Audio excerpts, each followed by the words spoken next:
when I say Canada's not a serious country, and I mean it, there was a press conference of some authority. Hold on, let's see what the actual. Where the heck is my phone? Son of a gun, have I been without phone for this long? Crap, it's not here. I'll have to get it in a second. There was some press conference earlier today, and I forget the name of the entity's site, like something about election integrity. And they were just determining whether or not there's any risks in this election. Are there any risks of foreign interference in the current Canadian 2025 federal election when there are at least 11 MPs, members of parliament, who are either witting or unwitting, I should say unwitting or witting, agents of foreign governments interfering in Canadian politics? Is the election safe? Well, they've announced, don't worry people, we've investigated ourselves and the elections are safe. That was the conclusion to which they came. But not before thanking and recognizing that they are on Indigenous territory. This is the woman who gave the press conference. She looks straight up like that woman from Pulp Fiction. She was a character on SNL. The one who played Pat. I would like to take a moment to express my recognition of being on Aboriginal. Listen to this and look at the sigh of despair that she takes before she has to do this ritual of public humiliation. Say the lines. You love Big Brother. You love big people because it's Canada. You know, it's be gender neutral. I love big person. I would like to acknowledge that I am speaking to you from the traditional unceded territory of the Algonquin Anishinaabe people. Quelques participants se joignent à nous virtuellement et some participants are joining us virtually. Chacun d'entre nous se trouve sur des terres habitées par des peuples autochtones. Some of us are joining us, and we should recognize that we live on autochtone, native territories. Depuis des temps immémoriaux. That have existed for times immemorial, for long times. Je vous invite à prendre quelques instants pour reconnaître l'importance des terres sur lesquelles vous vivez. I would invite you to take a few seconds to think about the importance of the lands on which you live. I just want to play it again from the beginning. This is what happens when your soul gets sucked out of you. You know what I would have said if someone tells me to do this? I've got two middle fingers and both of them belong to you right now. I'd like to... How far back do we have to go? Do the natives have to thank the dinosaurs for the land that they're living on? Oh my goodness. I would like to acknowledge that I am speaking to you from the traditional unceded territory of the Algonquin Anishinaabe people. This is coming from the Canadian government that locked up Native children in residential schools to forcibly assimilate them. While they were there, abused them physically, psychologically, experimented on them medically. You are dealing with a Canadian government that is ethics breaching, racist, misogynist to the core. But they've taken that 30 seconds before telling you that they've investigated themselves and found that they have done nothing wrong to recognize and pay. That's it. It's all done. It's all fair. It's all even Steven now. There you go. There you go, natives of Canada. We've made centuries of domination good with one statement of acknowledging that we are on your territory. While we simultaneously absolutely neglect you, while we allow you to reside on reserves where you can't own any property, where you are a ward of the federal government. While if you haven't been to Montreal or some of these cities, the native population makes up a disproportionate amount of homeless people on drugs, on alcohol, unfunctioning members of society, but all's good because they took their 3 seconds to acknowledge that they are on unceded territory. That's not the only reason for which this is not a serious country up in Canada. Under the Liberal government, and if you vote for them again after 10 years of Liberal tyranny, you are an absolute idiot. Just get a shirt. If you vote Liberal, you are an idiot. Listen to this. They've got a new concept, people. Transnational. Did I have a typo in there? Transnational repression. Because they want to warn you about forces on the internet, foreign interference, foreign agents who would threaten you into voting a certain way. Who's been doing that? You stupid sons of bitches. The left is the only one doing it. Are they going to go after the left? No. People make a joke. Yeah, all right. Caudle's going to get arrested. Caudle's going to become an asset of the RCMP to carry out their political transnational repression. Listen to this and understand what it is. The strength of Canadian society is for all of its citizens to be able to freely and safely participate in our democratic processes. Internationally, Canada is working with our partners and allies to address this pressing global threat. As part of Canada's 2025 presidency, G7 members will come together to discuss a coordinated response to countering transnational repression. Here at home, we are taking a whole-of-society approach. Canada's security and intelligence organizations are at the front line of efforts to detect and counter this threat. To all Canadians, if someone pressures you or threatens you to vote in a certain way, please remember two things. First, your vote is secret and secure. They will not be able to find out who you vote for. Unless you get And hacked and second, leaked. No, it is an it's not offense possible. to threaten someone so that they change their vote. Okay, stop. Can you imagine having to reassure people who vote that their vote is confidential?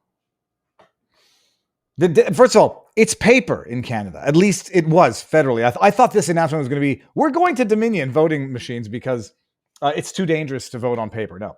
It's illegal to threaten someone to change their vote. Thank you. Thank you for stating the obvious. Can you remind me again that you're thanking people for being on native territory?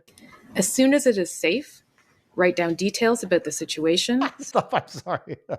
Hold on, okay. Or threatens you to vote in a certain way, please remember two things. First, your vote is secret and secure. They will not be able to find out who you vote for. And second, it is an offense to threaten someone so that they change their vote. What should you do? Go take notes, rat them out, As report soon as them. it is safe, As soon as it's write safe. down details about. As soon as it is safe. Someone just told me to change my vote. As soon as it's safe, go get a pen and paper. Write down the notes, the details, the description of the person. Don't include any racial elements of it because that's racist. And report them to the RCMP. As soon as it is safe, write down details about the situation, such as the person, location, and the event. You can report incidents to local police in your area. You can also contact the RCMP National Security Information Network to report non-immediate threats. As I mentioned last week, the panel has a high threshold for intervention. As well, the panel does not monitor individual opinions or perspectives or perceived or public influence. What the hell is this garbage? This theater of the absurd. We got a high threshold, but rat out your neighbor. What is considered a transnational repression threat? If I say that if you vote for a liberal, you are an idiot. I'm not trying to change your vote. Go, feel free, be an idiot. If you vote for a liberal, you are an idiot. If you vote for a liberal after 10 years of their tyranny and you want more of it, you're an idiot or a masochist. Sadomasochist. Which one is it? I forget which. Take notes. Report it to the police. We have very high threshold, and yet we're telling you to take notes and report transnational repression of telling you who to vote for. It's a flipping joke. I mean, but maybe this is their way of showing respect to Trans Visibility Day, because they're now giving visibility to transnational repression. Holy hell! But I'm not yet done raging against them. That's what the Canadian government is doing right now. The important stuff, and also promising you stuff that they promised you 10 years ago. If you vote for, say it with me, ladies and gentlemen, children in the house, if you vote for the Liberals, you are an idiot. If you are an NDP supporter, you probably already were an idiot. And if you go and vote for the Liberals, you're probably an NDP supporter. Let's hear what Mark Carney has to say. Mark Carney, 3 passport-carrying globalist whore who spent the last better part of a decade outside of the country, had to go find his residence in Nepean so that he could run in that district in Ottawa, leading in the polls, at least by the markets. I don't believe it, and I refuse to believe that Canadians are that stupid. Let's hear what he has to say for election promises. We used to build things in this country. After the Second World War, Canada faced a housing crisis. The government built prefabricated homes that were easy to assemble and inexpensive. And those homes are still here 80 years later. Now we're in another housing crisis. And it's time your government got back into the business of building affordable homes. We will build new homes for Canadians at a pace not seen since the Second World War. We'll build a Canada you can afford. Gotta pause here.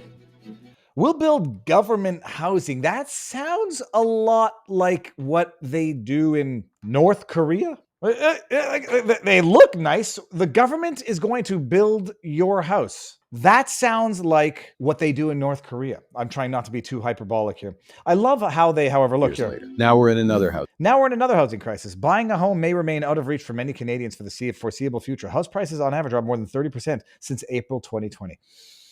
Who was in power in April 2020? Oh, who was financially advising Justin Trudeau since 2020?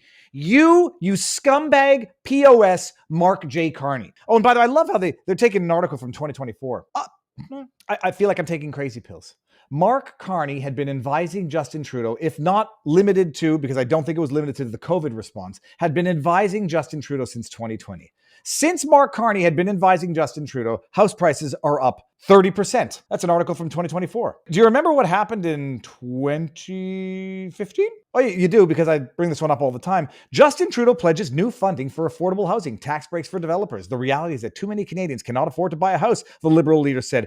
September 9, 2015. I mean, they are relying on the political amnesia or the political retardation of their supporters. If you vote for the Liberals, you are an idiot. Mark Carney thinks you are an idiot. He thinks you don't expect to know that he is a globalist, WEF, Davos attending, Bilderberg meeting going to frequenter whore. Period. 3 passports. Had to relocate back to Canada in order to run for the Prime Minister of Canada after being anointed through a leadership race in which Chrystia Freeland, she didn't disclose this during the race, but at some point during the campaign, Mark J. Carney is her son's godfather. Totally normal. Karina Gould, who posed with a literal Nazi with a shit-eating grin on her face, was also in the running. The 2 women couldn't get more than 10% of the aggregate vote. They expect you not to know. They expect you not to care. They expect you to have forgotten if you ever knew in the first place. And if you vote for them, you're an idiot. And I can't say it enough. It doesn't mean I'm going to give the Conservatives an easier time. Look at this. It's actually, I want to bring this up here. This is Mark J. Carney fulfilling a campaign promise made by Justin Trudeau a decade ago. We've overcome a housing crisis before. We'll do it again. Look at this. Our plan: get the government back in the business of building. Cut the red tape and make it easier to build. Cut taxes for first-time buyers. Holy shit, it's political Groundhog Day. What I love, though, look at this, by the way. You see, it's got a hat, and it's got an X, and it's got a home. And like, they're so stupid, they don't even really understand. What they're basically subconsciously telling you is, you will not own a home. You may or may not see that. That might have been a bit of a stretch. I think I see it. But no, our plan, it's the plan that we had 10 years ago when Justin Trudeau was in power. Why? Because houses are 30% more now than they were when Mark Carney started advising Justin Trudeau. And idiot Canadians seem to be thinking that they're going to still vote for these asses.